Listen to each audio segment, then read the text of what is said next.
네, 그럼 이번에는 한미 정상회담의 경제적 의미와 증시에 미칠 영향에 대해서 토론해 보겠습니다. 먼저 이 시간 함께 해주실 분을 소개해 드리겠습니다. 카톨릭대 경제학과의 양준석 교수. 네, 안녕하십니까? 네. 그 다음에 SK증권의 제가 참 존경하는 최성원 리서치센터장님. 예, 스튜디오에 모셨습니다. 네, 예. 안녕하십니까. 먼저 양 교수님한테 한번 여쭤볼게요. 바이든 대통령 취임 이후에 이제 첫 한미 정상회담이 열리는 만큼 이제 의미가 좀 특별할 것 같습니다. 두 분이 또 잘 맞는다는 뭐 이런 얘기도 있어요. 예, 경제적 의미나 효과 어떤 것을 기대할 수 있을까요? 예, 경제적으로는 지금 한국이 지금 이 정도로 유리한 상태로 지금 정상회담을 간 적이 없습니다. 경제 쪽으로는. 지금 미국이 이번에 코로나 독감을 겪으면서 그리고 미중 무역 전쟁을 겪으면서 미국이 네 분야에 굉장히 많이 신경을 쓰고 있습니다. 배터리, 반도체, 히토류 그리고 약품의 API, 유효 성분. 그런데 그 네 개 분야 중에서 두 개는 한국 기업들의 절대적인 도움을 필요한 상태예요. 반도체를 제대로 생산하려면은 삼성 파운드리에 투자가 필요하고 그 다음에 지금 스토리에서 얘기했지만은 전기차 배터리 여기에 대해서도 또 역시 한국 기업들의 도움이 투자가 절대적으로 필요하기 때문에 최소한도 경제 분야에 있어서는 우리가 굉장히 유리한 쪽에서 지금 들어가고 있지 않느냐. 그 다음에 또 한 가지만 얘기한다면은 지금 바이든 대통령은 지금 이제 자기의 임기를 시작하는 셈에 들어갔지만은 문재인 대통령은 지금 이제 말년에 들어갔기 때문에 그렇기 때문에 한쪽은 지금 미국의 미래 자기 임기 동안의 어떤 계획을 어떤 레거시를 이제 세우려고 노력하는 상태고 지금 문재인 대통령은 자기 레거시가 뭐가 될 거냐 그거를 좀 보장하려고 할까요? 좀 그런 상태에서 들어가기 때문에 그렇기 때문에 여러 가지로 좀 미래를 바라보는 그런 협상이 될 것 같습니다. 알겠습니다, 양 교수님. 제가 양 교수님 말씀 듣다 보니까 굉장히 기분이 좋아집니다. 한미 정상회담에서 이 경제 부분에서 이렇게만큼 우리가 유리한 적은 없었다. 유리한 적이 없었죠. 네. 우리 센터장님한테 한번 여쭤볼게요. 한미 정상회담 앞두고 시장에서 먼저 움직인 부분들도 있습니다. 우리가 주식시장을 바라보는 이제 입장이다 보니까 백신 관련부터 반도체, 전기차 배터리 여러 섹터가 반응을 하는 것 같습니다. 어떻게 보시고 계세요? 사실은 뭐 반응을 하긴 했는데 이 시장은 좀 우려하는 부분도 있어요. 그러니까 우리 정부가 갖는 어떤 기본적인 스탠스 또는 주요 의제라고 하면 주로 정치적인 부분일 것 같아요. 예를 들면 뭐 대북 문제가 됐든 또 이번에는 이제 또 백신 관련된 이슈가 되겠죠.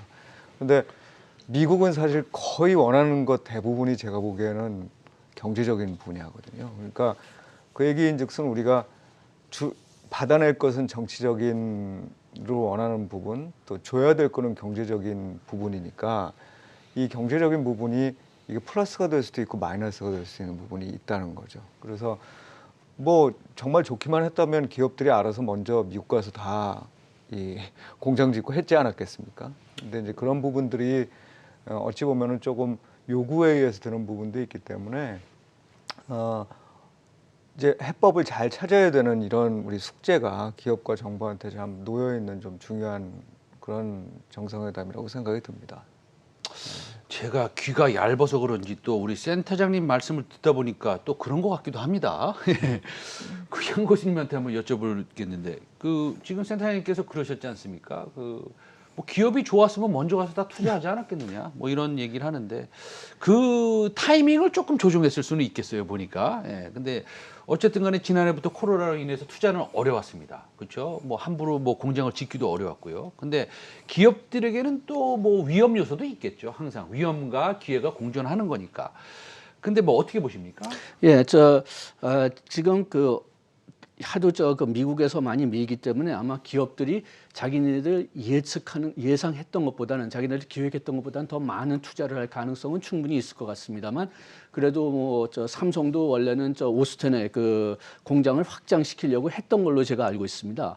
그렇게 해서 그 규모를 좀 더 크게 하는 뭐 그런 차원이 될 것 같은데 제가 오히려 조금 더 걱정되는 거는 지금 어떤 면에서 보면 정부가 그 삼성 또는 저 LG 그런 기업하고 미국 정부하고 협상을 하는데 가운데 끼어버린 셈이 좀 된 것 같습니다. 그게 무슨 뜻이냐 하면은 저 그 트럼프 대통령이 이제 TSMC 보고 미국에 투자를 해라 그렇게 얘기를 했을 때 진짜 파격적인 지원을 해줬어요. 주정부에서도 파격적인 지원을 해줬고 연방 정부에서도 파격적인 지원을 해줬습니다.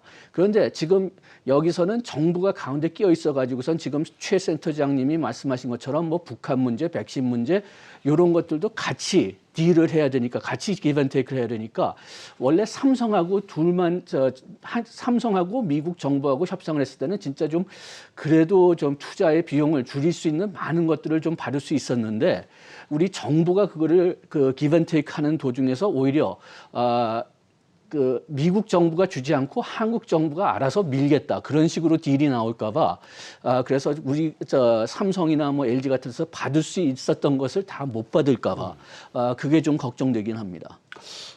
근데 얘기 듣다 보니까 더 그렇습니다. 그러니까 이런 거죠. 우리 시청자 여러분들이 이제 쉽게 이해를 하기 위해서 뭐 예를 들어서 텍사스 오스틴에서 10년간 뭐 세금을 면제해주겠다라고 협상을 할 수도 있었는데 백신과 바꾸려고도 보니까 5년만 면제해 준다든지 뭐 이런 상황이 일어날 수도 있겠네요. 그렇죠? 그런 말씀을 하시는 것 같고 우리 센터님한테 여쭤보겠습니다. 이 2차 전지 관련해서 배터리 관련해서 이제 포드와 SK 이노베이션 배터리 합작 발표가 있어서 오늘 SK 이노베이션 제가 아침에 봤더니 뭐 주가가 좋더라고요. 예. 근데 한미 정상회담 후에 기업이나 투자가 합작 발표가 이제 지속적으로 이제 일어날 것 같은데 그러면은 당연히 오늘 같이 좀 주가에는 호재가 되지 않겠습니까? 예, 그렇습니다. 네네. 뭐 그래도 반도체보다는 이제 이 배터리 부분, 이 차전지 부분이 훨씬 좀 더 좋은 상황이라고 보고 그거는 이제 사실 글로벌 반도체 시장에 TSMC하고 우리나라가 상당한 영향을 미치는 위치지만 사실은 또 미국에 대단한 강자들이 있거든요. 특히나 반도체와 관련된 메모리 부분을 제외한 이제 이 나머지 부분에서는 우리가 뭐 확실하게 또 경쟁력을 다 갖고 있냐면 물론 이 파운드리 부분에서도 TSMC와 더불어서 가장 높은 경쟁력을 갖고 있습니다만 미국 역시도 강한 경쟁력을 갖고 있어서 이제 그런 것과는 다르게 배터리는 사실 중국하고 우리나라가 거의 양분을 하고 있는 거죠.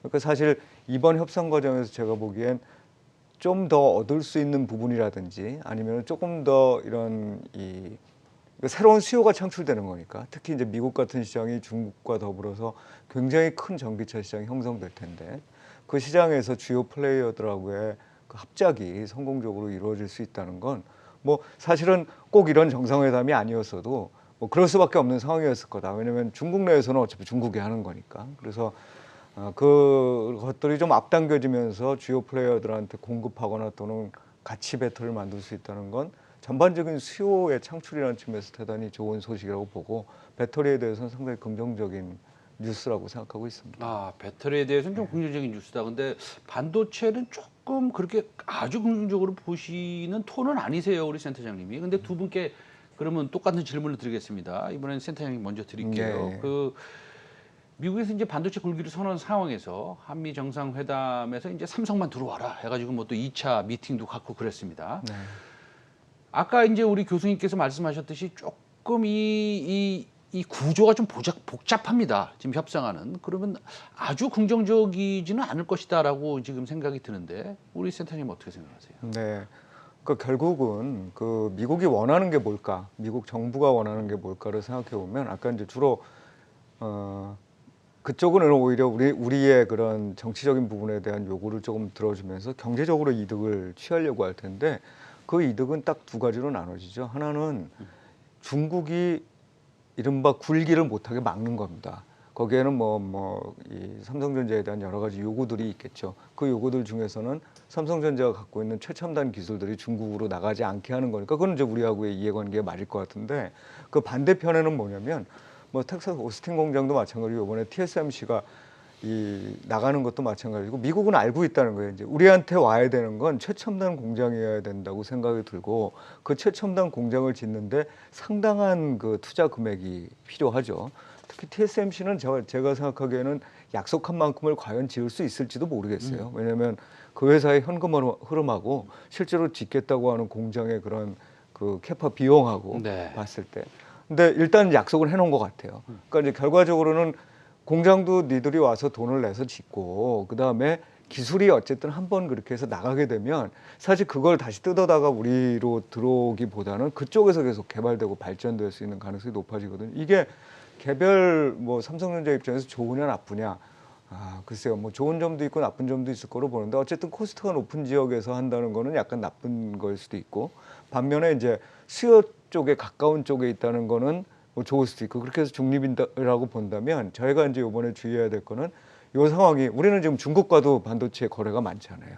거기에 타격을 주지 않는 범위 내에서 어떻게 잘 조절이 되느냐, 그게 이제 관건이라고 봐야 되겠죠. 알겠습니다. 고 교수님께 똑같은 뭐 질문을 드리는데요. 그러니까 이 반도체 이 상황 그렇게 긍정적이지 않네요, 보니까. 두 가지 포인트를 제가 지금 말씀드리고 싶은데요. 첫째 포인트는 미국이 진짜 원하는 것은 파운드리다. 그러니까 생산하는 시설이다. 지금 뭐 반도체를 전체적으로 본다면 아직까지도 미국이 매출액 같은 거에서는 압도적인 1위입니다. 세계 시장이 한 40%를 가지고 있으니까요. 우리나라는 한 20% 정도밖에 안 되는데 우리가 가지고 있는 거는 뭐냐? 그 파운드리, 생산 시설이죠. 미국에서 한 10년 전에는 세계 반도체 중에서 한 40%를 만들었는데 지금은 한 20%밖에 안 만든다. 그게 다 아시아 쪽으로 갔는데 이번에 코로나 독감에서 또 그 미중 무역 전쟁에서 알아놓은 게 너무나 중국에 의해서 그 생산이 막힐 수가 있다. 공급이 막힐 수가 있다. 그래가지고서 미국으로 이 생산 시설을 가지고 와야 되겠다. 그렇게 되니까 TSMC하고 삼성이 특히 중요한 거죠. TSMC는 세계 50%, 그리고 우리나라 삼성은 18%. 그리고 미국 기업들은 여기 그 파운드리 시설에서 거의 다 나갔어요. 하기 싫어요. 왜냐하면 마진이 적기 때문에. 그리고 그 아주 큰 투자 금액을 요구하고 마진도 적으니까 지금 미국 기업들은 다 디자인하든지 시스템 반도체를 만들든지 그런 쪽으로 나가지 이 파운드리 쪽으로 나가기 싫거든요. 그러니까 이제 TSMC하고 삼성을 끌어들여 와서 투자를 하게 만들어서 공장을 만들라는 거죠. 그런 면에서는 뭐 삼성의 모든 것을 다 원하지는 않고 그냥 생산 시설이 제일 원하는 거다. 저는 그렇게 보고 있고요. 그 다음에 두 번째, 그 중국하고의 그 문제를 말씀하셨는데, 그런데 미국도 중국의 그 반도체 수출을 완전히 끊어놓기는 싫어할 것 같습니다. 왜냐하면 아직까지도 지금 뭐 미중 무역 전쟁이 심하다고 해도 그 소비자들이 사는 물건들의 대부분은 아직까지도 중국으로부터 수입을 하고 있거든요. 그래서 중국의 원만한 반도체 수출이 막히면은 그러면 그게 소비자 가격 상승으로 미국에 돌아오거든요. 그렇기 때문에 지금 트럼프 대통령서부터 하는 얘기가 안전한 보안이 된 공급 사슬, 공급망을 얘기하고 있는데 그거를 바이든 대통령이 이제 그거를 계속 계승하고 싶은 것 같고, 그게 무슨 뜻을 의미하느냐 그게 아직 명확히 나오지 않았는데 언뜻 봤을 때는 지금 최 센터장님이 말씀하신 대로 기술이 최첨단 기술은 중국으로 넘어가지 않는다. 그 다음에 여기다가 두 개를 더 한다면은 그 장비 같은 데서 도청할 수 있는 그런 그 장치가 스며 들어오지 않게 그 장비의 보장을 유지한다. 그 다음에 세 번째는 고르고 안정적인 공급을 미국에 해준다. 그 세 가지가 이제 이 보안, 그 안전한 공급망의 핵심이 될 것 같으니까 거기에 따라서 이제 우리나라가 그 기술적인 디테일을 협상을 시작해야죠. 그래서 우리가 중국에 가는 첨단 기술은 막겠다. 미국으로 가는 장비는 도청 장치가 없는 걸 보장하겠다. 그 다음에 어떻게 그냥 우리가 그 어려움이 있어도 계속 미국에 부품을 공급해주기 위해서 이런 조치를 취하겠다. 그 대신 최첨단 그 반도체는 중국에서 안 만들고, 그 다음에 최첨단 반도체, 미국 국방에 진짜 위험이 될 수 있을 만큼의 반도체는 수출하지 않지만 그 다음 티어라도 중국이 만들 수 있는 것보다는 앞서 있거든요. 그러니까 그 다음 티어 반도체는 우리가 마음껏 중국으로 수출하게 해달라. 그렇게 좀 협상을 하면은 좀 양쪽 모든 측이 다 플러스가 되지 않을까. 그리고 아마도 그런 생각을 뭐 미국이든지 우리나라든지 중국이든지 다 지금 하고 있을 겁니다. 알겠습니다. 예, 일리가 있으신 뭐 말씀이신 것 같은데 그 한미 정상회담 이후에 지금 말씀하신 반도체 관련 배터리 시장 뭐 치열합니다. 그러면은 뭐 어느 정도 전략을 말씀하신 것 같은데 우리 교수님께 다시 한번 여쭙겠습니다. 그러면 구체적으로 우리는 어떤 전략을 좀 가져가야 됩니까? 예, 우리는 중국 없이도 지금 살 수가 없고 미국 없이도 살 수 없는 상태니까 어떻게 하면 양쪽을 만족시켜 주느냐 그거를 가지고 해야 되는데요. 중국도 우리 뭐 물론 중국이 우리나라가 너무 좀 미국 쪽으로 가기는 좀 꺼려하긴 할 거지만은 그렇다고 해서 또 우리가 완전히 미국에서 독립하고 중국 쪽으로 갈 거다. 이걸 예상 그 생각도 하지 않을 겁니다. 너무 어려우니까요. 그래가지고선 우리가 그 사이에서 어떻게 좀 비교적 중립적인 입장을 취할 수가 있을까? 요거를 좀 봐야 되고 그 다음에 중국이 보복 조치 같은 걸 취하려고 한다면은 그러면은 우리가 미국하고 좀 합의를 해야죠. 만약 우리가 미국 편을 들었기 때문에 어떤 보복 조치를 받는다면은 그러면은 미국이 자기 영향을 써가지고선 이걸 좀 최대한 완화시켜 달라. 만약 그렇게 할 수 없다면은 그러면은 최소한도 뭐 보상이라고 얘기하기는 조금 이상하지만은 그래도 우리 그 기업들이 좀 중국에서 받은 피해를 다른 데서 좀 메꿔줄 수 있는 그런 여지를 좀 만들어 달라. 그런 식으로 이제 협상을 해야 될 것 같은데 뭐 아까 얘기했지만 중국도 이 상황을 알고 있어요. 그리고 한 10년, 20년 후에는 스토리가 달라질지 몰라도 지금 현재는 중국도 우리나라에 상당히 의존을 해야 되는 게 많기 때문에 그렇기 때문에 우리가 아주 노골적으로 중국이 필요한 것을 막지 않는다면 그러면은 중국도 어느 정도는 수용을 할 것 같습니다. 알겠습니다. 이것의 근본적인 원인은 사실 미국과 중국이 기술 경쟁을 하는 거 아니겠습니까? 그렇습니다. 누가 더 좋은 기술을 가지고 앞서 나가는 것이냐, 뭐 이런 것들 때문인데요. 그렇기 때문에 우리나라에 미치는 영향도 많습니다. 사실은 뭐 정치적인 것도 있지만 이런 것들이 사실 우리나라에 큰 영향을 미치고 있는데 그러면 우리나라의 입지가 좀 뭐 줄어드는 겁니까? 아니면 뭐 기회가 오는 겁니까? 어떻게 생각하십니까? 네, 뭐 이럴 때 사실 제일 맞는 답은 위험과 기회가 공존한다 이렇게 얘기를 해야 그렇죠. 되겠죠. 근데 이런 말씀을 드리는 거에서 결국은 우리가 그 기회를 만들어내야 된다는 얘기겠죠. 뭐 위험이 없을 수는 없는 거고요. 지난번에 우리 한쪽 편을 들면 한쪽에 여러 가지 이 문제가 생긴다 이런 뭐 경험을 뭐 안 한 게 아니지 않습니까? 그리고 앞으로 미중 갈등은 뭐 지속될 수밖에 없죠. 예, 그리고 저희가 이제 여기에 왔을 때도 그렇고 반복적으로 말씀드렸던 것 중에 하나가 이게 사실은 냉전이 끝나고 난 이후에 그때부터 보면 미국이 소련에 대항하기 위해서 구성됐던 동맹 체계라는 게 있었잖아요. 그게 사실상은 조금씩 완화됐던 이런 느슨해졌던 상황이라고 보여지고 있고 이제 그 와중에서 사실 가장 극단적이었던 게 어찌 보면은 트럼프 대통령이고 트럼프 대통령은 거의 이제 미국의 독자적인 노선이었잖아요. 그런데 이제 우리가 좀 달라진 환경이다. 그리고 신경을 써야 될 환경이다라고 생각을 하는 건 결국은 미국이 좀 동맹 체제를 가져가려고 하는 거고 이 동맹 체제의 성격이 예전하고는 좀 다를 겁니다. 왜냐하면 중국이라는 나라에 대해서 모든 나라가 다 이렇게 엮여 있기 때문에 교수님 말씀하신 대로 그래서 저희가 보기에는 이 동맹 체제 안에서 중요한 역할을 할 수 있는 것은 기술력으로 우리가 가져가고 그 다음에 그걸 토대로 해서 중국과의 관계도 지속시킬 수 있는 묘수를 발견하는 게 우리로서는 가장 큰 기회라고 생각을 해요. 만약 그게 성공하기만 한다고 그러면 사실상 우리나라의 위상은 글로벌리 어떤 나라에 비해서도 더 좋은 상황이다. 몇몇 개 특히 산업 분야에서는 이렇게 보여집니다. 알겠습니다. 와, 이 시간이 상당히 빨리 지나갑니다. 지금 북핵 이슈로 지금 넘어가겠습니다. 네, 바로 넘어가겠습니다. 자, 양 교수님, 요번 회담의 주요 의제 하나가 이제 비핵화이지 않습니까? 뭐 전반적으로 어떻게 우리가 전략을 세워야 되겠습니까? 지금 문재인 대통령이 원하는 것은 다시 대화를 시작하는 것, 그게 가장 중요한 걸로 보이지만은 지금 위치가 조금씩 미묘하게 다른 것 같습니다. 문재인 대통령은 무조건 지금 대화를 시작했으면 좋겠다. 미국은 대화 시작하기 전에 북한이 자기네들 핵무기를 좀 줄일 어떤 힌트를 어떤 신호를 좀 주면 좋겠다. 그런데 지금 뭐 오늘 아침 신문 미국 신문 보니까 오히려 지금 북한에서는 자기네들의 핵무기를 강화시키려고 하는 조짐이 지금 나온다고 하더라고요. 최소한도 미국 첩보기에서는 그렇게 해서 지금 핵시설도 지금 몰래 키우고 있다 뭐 그런 지금 단서들이 잡히는가 봅니다.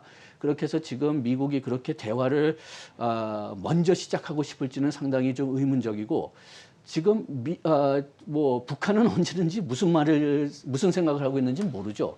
그렇지만 지금 북한이 원하는 것은 미국이 오히려 한 발자국 뭔가 자기한테 줘야지만 지금 대화를 시작하겠다.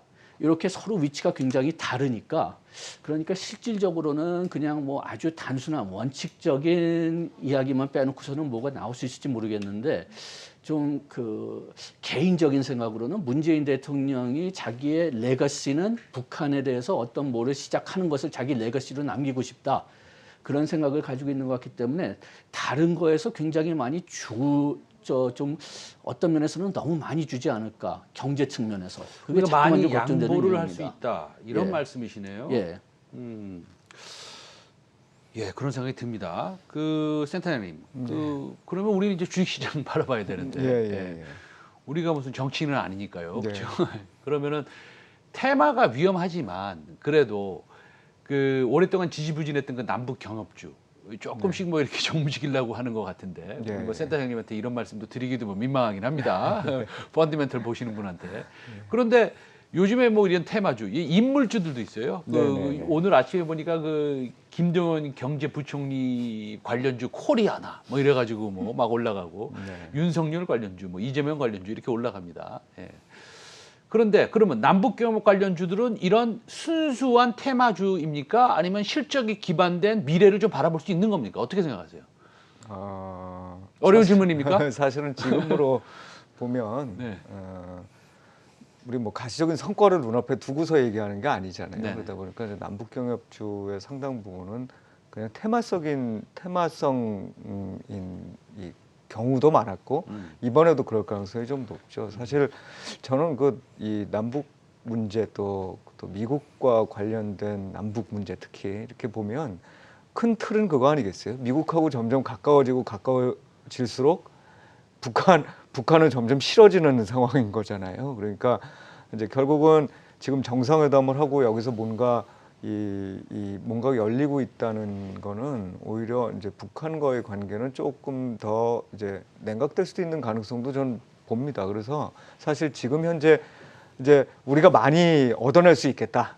예를 들면 미국으로부터 이 북한과 관련된 제재와 관련해서 일부만 해소되더라도 굉장한 호재라고 느끼지 않겠어요? 그런데 어떤 생각이 드냐면 최근에 왜 유니클로에 대한 판매를 중지시켰잖아요. 네. 그 위구르 지역에서 나온. 네, 뉴스 그러니까 봤습니다. 네. 이게 굉장히 일관되게 지금 인권 문제라든지 이런 데 대해서 강경한 입장을 보여주고 있거든요. 근데 갑자기 또 북한에 대해서는 그것과 무관하게 무슨 제재를 완화하겠다. 이런 식으로 나서기가 아마 국내 정치적으로 그렇게 썩 쉽지는 않을 거다. 그래서 우리가 무리한 요구를 하면 할수록 점점 더 약간 좀 그런 이 이슈들이 안 좋게 흘러갈 수도 있어서 제가 보기에는 좀 이번에는 그런 문제들은 좀 너무 이렇게 나가지 않은 그런 상황이었으면 좋겠습니다. 예. 알겠습니다. 네.